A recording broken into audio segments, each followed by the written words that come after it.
afarta macneeye midda kale waxay tahay hadduu dani mas'uul yahay puntland u madax yahay maamulkeeda jecel yahay midnimada dadkiisa iyo dawladnimo mug weyn rabo weli madal kastuu tagay daafaca madoobiyo ciidanka maagistiisa cayda maxamed mooye wax maslaxad dadkiisa dano iyo mashaariic federaalka kaga maqan isagoo mudici ka ah marna miyaad ka maqasheen taasumaya hadday tahay puntland meedadkeedii isimadii maxaa helay markay xaajo murugtaba marjaca loogu noqon jiray indheergaratadii maye muusanowga dumarkan waayahan maqlaayee xaggee maray raggeedii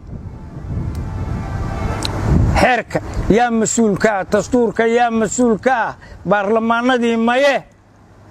dagaalkii mugdiga dhacay madficiyo rasaastii lagu laayay maatada maydkii jimcaha yiil ma markay arkeen bay nafta maadiyeenoo midaan baaqanayn iyo mawd bay ka baqayaan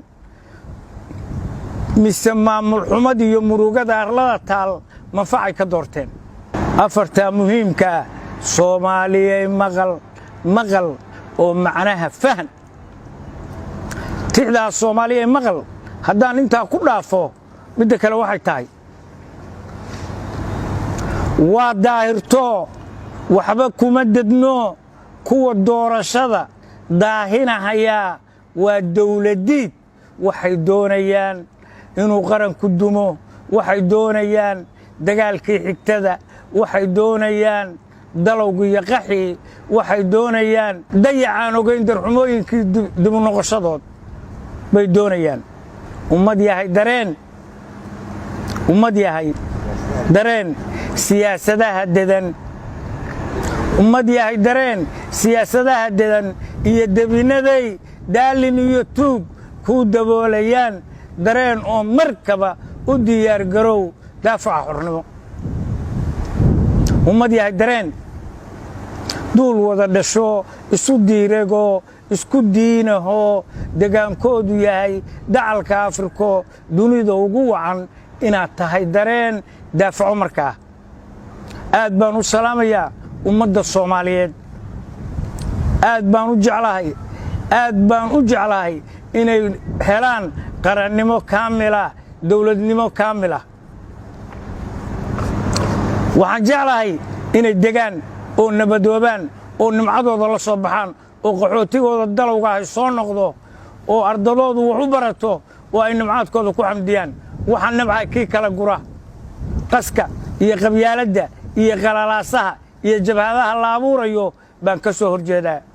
soomaaliyana mayay tiri maya iyo mayay tiri ma yeelayno bay tiri maanta dawladdeennu mar labaad la dumiyaa kanuu muhanayo joog haddii kale mindida hoo moogta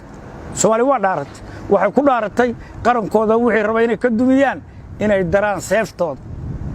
laakiin waxa ka fiican nabad waxa ka fiican in la iswacyigeliyo waxa ka fiican in la ishoga tusaaleeyo waxa ka fiican dagaal in wax wanaagsan la isu sheego kii diida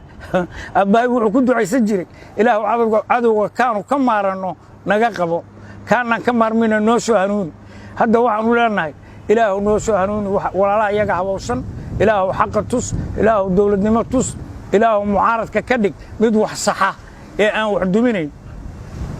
sidaasaynu rabbi ka barinay waxaan leeyahay soomaaliyey digtoonow